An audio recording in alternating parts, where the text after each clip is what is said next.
Bismillahirrahmanirrahim.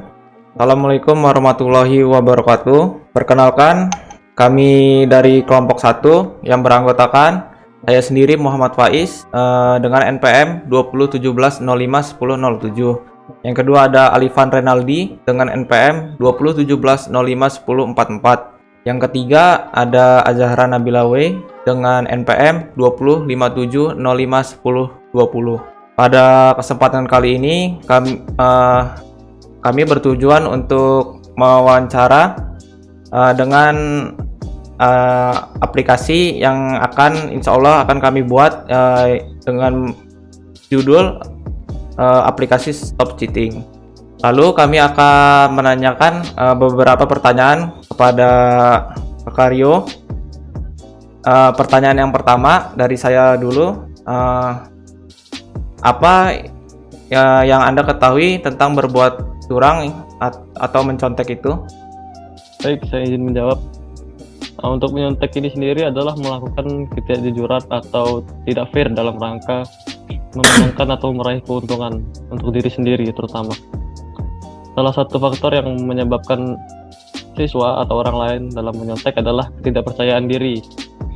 Nah, dan dampak dari perilaku menyontek ini dapat merusak kepercayaan diri dari orang tersebut terhadap kemampuan yang ia miliki.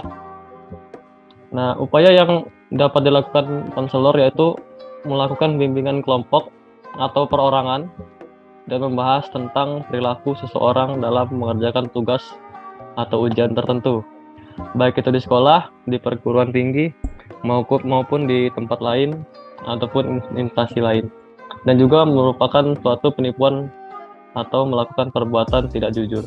Baik Kak, terima kasih. Saya lanjut pertanyaan kedua. Pada era sekarang ini kan mencontek itu sudah menjadi hal yang biasa. Apa sih pendapat Kakak itu tentang seorang pelajar tentang hal tersebut? Itu sangat buruk karena orang yang mencontek itu mencerminkan dirinya tidak percaya diri. Padahal jawaban saat dia menyontek itu belum tentu benar, dan sehingga itu bisa merugikan diri sendiri. Oke Kak, terima kasih. Lanjut pertanyaan selanjutnya. Apakah dari Kakak itu sendiri pernah melakukan hal tersebut? Nah, kalau saya jujur pernah ya. Nah, mungkin saya pernah. Oke Kak. Pertanyaan selanjutnya akan ditanyakan oleh saudari Azahra. Kepada Azahra, dipersilakan. Saya akan bertanya, kan tadi katanya pernah. Nah, jika pernah, bagaimana perasaan kakak saat melakukannya? Terus kalau misalnya ketahuan oleh guru atau dosen, apa yang akan kakak lakukan? Nah, jujur saya itu takut ya, karena saya udah tahu itu salah. Jadi saat melakukan kecurangan itu, ya namanya melakukan tindakan curang, jadi ada rasa deg-degan, takut ketahuan, takut marah sama dosen atau guru. Nah kan kalau ketahuan, saya minta maaf atas perbuatan saya, berjanji nggak ngulangin lagi. Pasti itu ada hukumannya juga, dan pasti waktu ujian juga saya bisa belajar dengan tekun biar nggak lakuin kecurangan lagi. Oke, terus yang selanjutnya menurut kakak faktor apa aja sih yang membuat seorang pelajar tuh melakukan kecurangan seperti mencontek? Kalau faktornya itu biasanya ada tekanan gitu untuk mendapat nilai tinggi.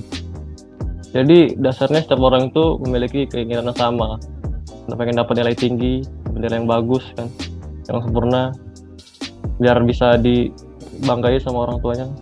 Nah itu keinginan itu yang bisa membuat orang menghalalkan segala cara, termasuk ini caranya menyontek.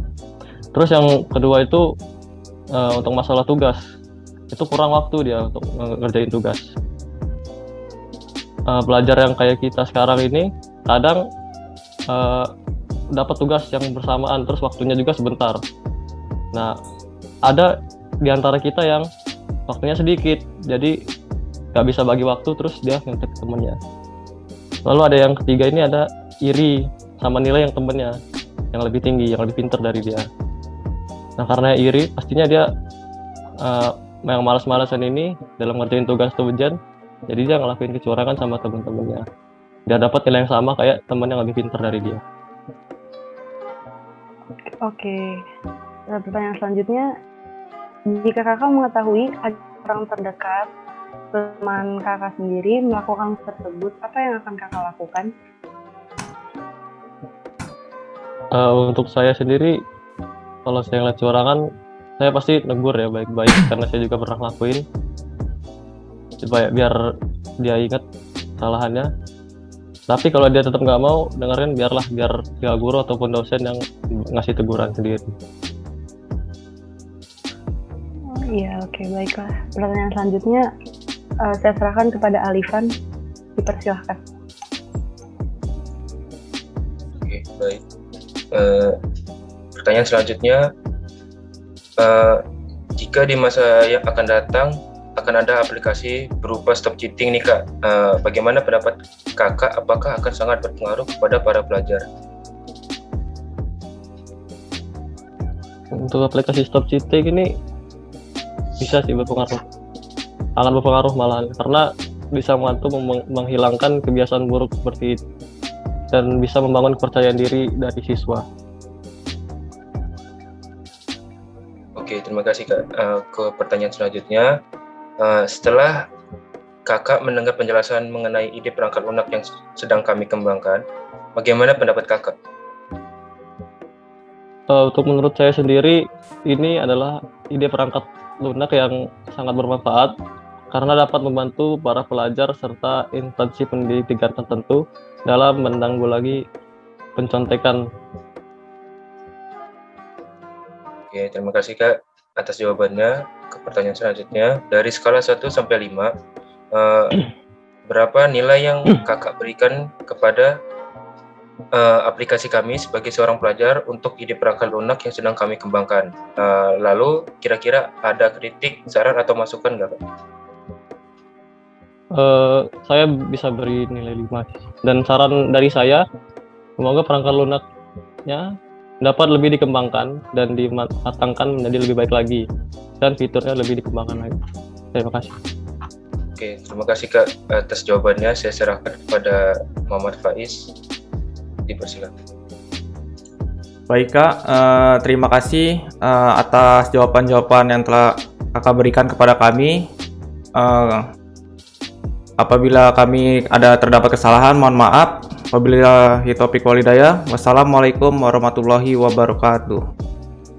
Selanjutnya kami akan menjelaskan tentang studi literatur tentang aplikasi kami, yaitu Stop Cheating. Studi literatur yang pertama ada pengertian, yaitu penggunaan isyarat tangan sebagai masukan dalam interaksi manusia dengan komputer semakin diminati. Pelacakan tangan dan jari tanpa penanda merupakan hal yang memungkinkan, tetapi adopsi terhambat karena masalah dalam pelacakan. Selanjutnya, studi literatur yang kedua, yaitu ada kemajuan teknologi sangat mempengaruhi perkembangan yang ada di zaman sekarang, seperti teknologi yang menangkap gerakan tangan yang kami buat di aplikasi kami.